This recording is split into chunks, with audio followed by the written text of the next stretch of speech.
Hi job seekers, welcome back. First jobs. If you've just finished college or finished school and you're looking for a full-time job, then your job hunting should be your full-time job.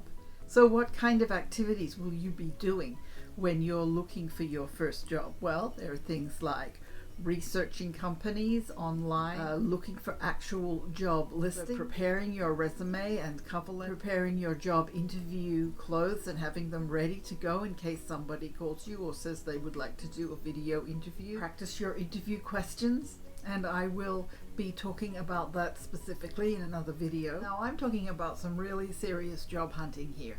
But I'm here to tell you, most people get their very first jobs in one particular way, and that is through somebody they know or their parents know.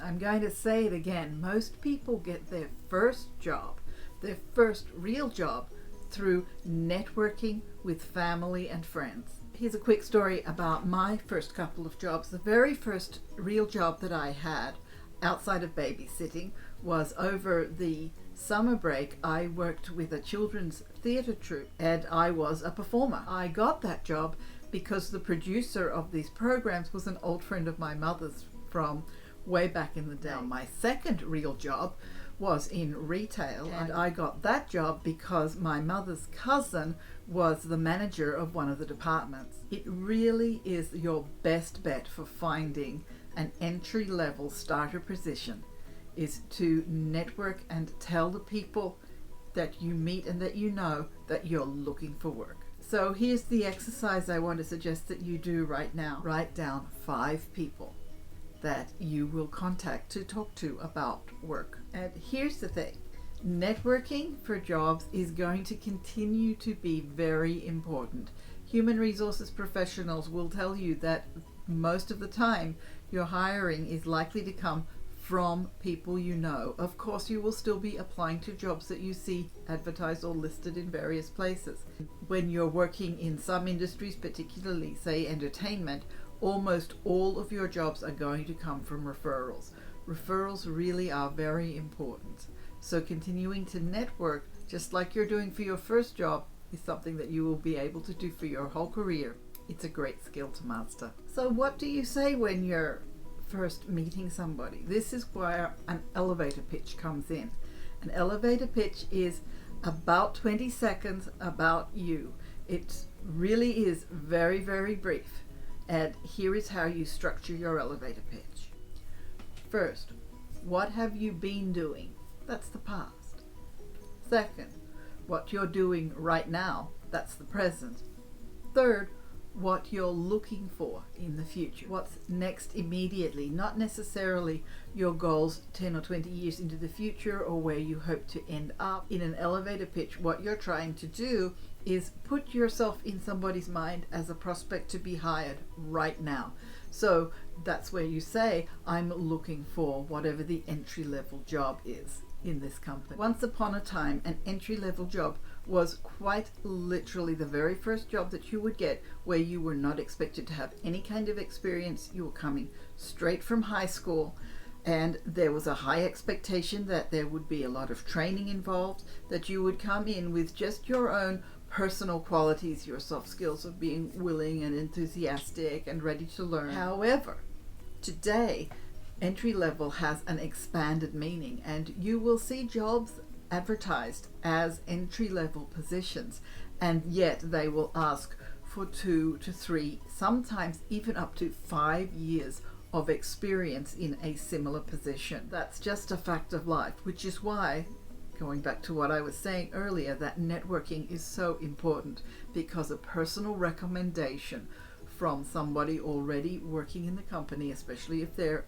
at some kind of management level, middle management or supervisory level, that will overcome your lack of experience. That's why it's so important. I actually asked the kids there, what are entry-level jobs that you know of? And they all listed the exact jobs areas, the exact types of jobs that I had on my list, and they even listed it in the same order. Fast food, big box retailers, restaurants, and small local establishments, entrepreneurial type of outfits, startup companies, and a lot of the times they need a lot of kind of generalized help in the office, people that know their way around social media.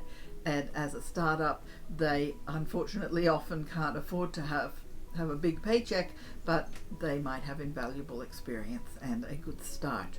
Another way to get a start is to work seasonally, especially in retail. Where do you find these jobs? Aside from talking to your relatives and friends, you look on the big jobs boards, things like Indeed.com. However, don't take those jobs at face value. Always go, if you can, to the corporate careers page and look at their website and see if those jobs are still going. Another place to find entry-level jobs is in your local community. Look for now hiring signs in the windows or out the front, and you will start seeing those appearing starting in late August and early September. So when you're walking around, if you're in your job hunting mode, make sure you have your resume with you that you can immediately hand them, and make sure that you have it able to be emailed. So another way to get a start in your career, especially if you are in college or planning to go to college, is to look for internships. Now, there are two kinds of internships. The first one is companies who are just looking for some free labor. The second type is what I would call a real internship, and often these are specifically reserved for college students. They will have a big training component, and it's understood at the beginning, and you should make sure that your expectations meet with what they're offering. Sometimes there's a stipend, sometimes there is no stipend, it's only for credit, and sometimes there is the possibility of future employment if you do a great job. The thing that you want to look for in accepting or choosing a great internship is whether what they're teaching you has a value outside of that company, whether they are teaching you broad skills that you can use not only in other companies but even across other industries, rather than focusing on what might be proprietary. Start keeping records now. I deal with people constantly who just haven't done this very simple record keeping, and it really makes it hard later on, and it's something that is going to only become more important as you go on, because not only are you sending your resumes to jobs, but often there are online job applications, and as you go through your online job application, there are boxes to be filled out. And seriously, if you don't have the information to fill it out, your application can be thrown away, or the machine won't let you complete it. It's really, really important. Your starting date, month, day, year, the exact job title, the full and proper company name. Write down the name of your supervisor and their work phone number. Make a note of the day, month, year that you left. Jot down your activities, jot down the duties, jot down the projects that you might have been involved in. I'm telling you, I deal with people all day long who've forgotten this kind of details. Write it down, then you don't have to remember. And it's better to have written down more information and then not need it for your resume than to be struggling and have a resume that doesn't have any metrics, because that's just a sad resume. Metrics are any kind of numbers that you can put on your resume, and usually they are a way of expressing change over time. Percentage of growth, percentage of increase in sales, percentage decrease in cost, savings of X percent over 4 months or something like that. If you have a time frame, it helps even more with the resume. If there are particular milestones that you've reached, eye movement studies show that it's just like the internet. You have like 6 seconds to grab their attention, and if there are metrics for them to look at, that will grab their attention. Also, go ahead and write down all of your studies for your education section, continuing education courses of some kind through your company. Write those down and add them to your education. People forget what the actual name of the certificate was, or they forget the details of their certification, or they forget what year they did it. They don't remember exactly the name of the company where they studied it, or they were online studies. so they didn't bother to write them down. Write it down, keep a record. Keep those records. Keep those records. Now I'd like to talk about resumes, your very first resumes. Obviously, you aren't going to have a lot of employment to put on them. Some of you will have things like delivering papers or mowing lawns or doing babysitting, and that's great. Some of you will have assisting with your family's business, or their family has a farm, or they go to a farmer's market and to sell produce or whatever it might be. They help in the office with filing or mailing duties or any of these kinds of things. Great.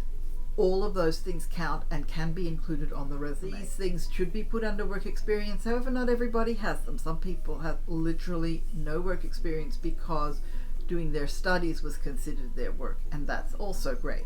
So your education will have a higher feature on your very first resume than it might in future times. Any clubs, any societies, any extracurricular activities, a sports team, teamwork, being part of a group, having any kind of supervisor, whether it's the coach, whether you have any leadership roles. All of those things are things that should go on your resume. If you've ever won any particular awards, great, put those on your resume. So what I want to suggest to you is that you go ahead to my website, sign up for my email list, and you will receive over 5 emails, a step-by-step how to write your resume mini course.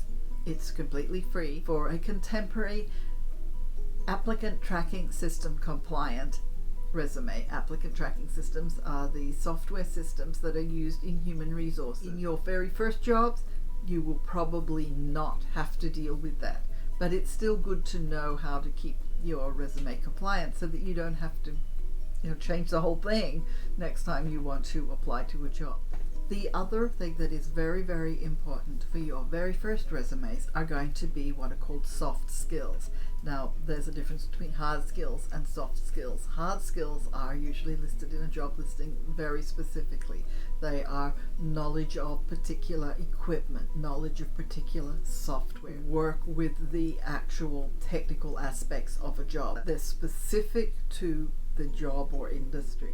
However, soft skills go across all industries. They might be defined as your personality traits and positive general attributes, and these are things that you can certainly put on your resume from the very beginning, things that you can demonstrate through your activities, things like good time management, being punctual, being enthusiastic, willing, hardworking, thrives under pressure, ability to multitask, good with people, good at communicating with people, especially verbally, as well as in writing.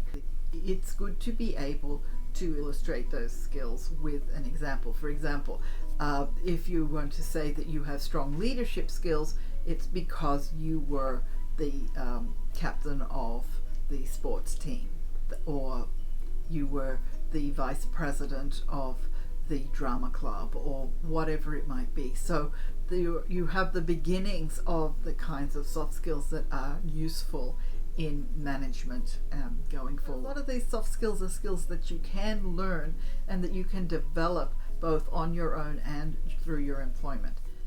So the format of your resume is at the top. You have your letterhead. Do not put it in the header, put it in the main body of the text. Then under that you will have a summary. Your summary is where you put your soft skills as well as your hard skills. Make them bullet points. Then the next thing you put is your education, because you're new, so education is more important. And you put what your education level is. Then you put any work experience you have with the heading work experience. So just 1 or 2 bullets about the duties. Then if you have any work in your community that you might be able to put on, that's a great thing. You're trying to fill 1 page. The general standard across most industries now is a 2-page resume. However, if you are a high school leaver without a lot of employment, then you are not expected to have a 2-page resume. 1 page, very neat and tidy. Make sure your contact information is really readable. Please subscribe to this channel, ring the little bell for notification. Thanks a lot for listening, and I'll talk to you soon.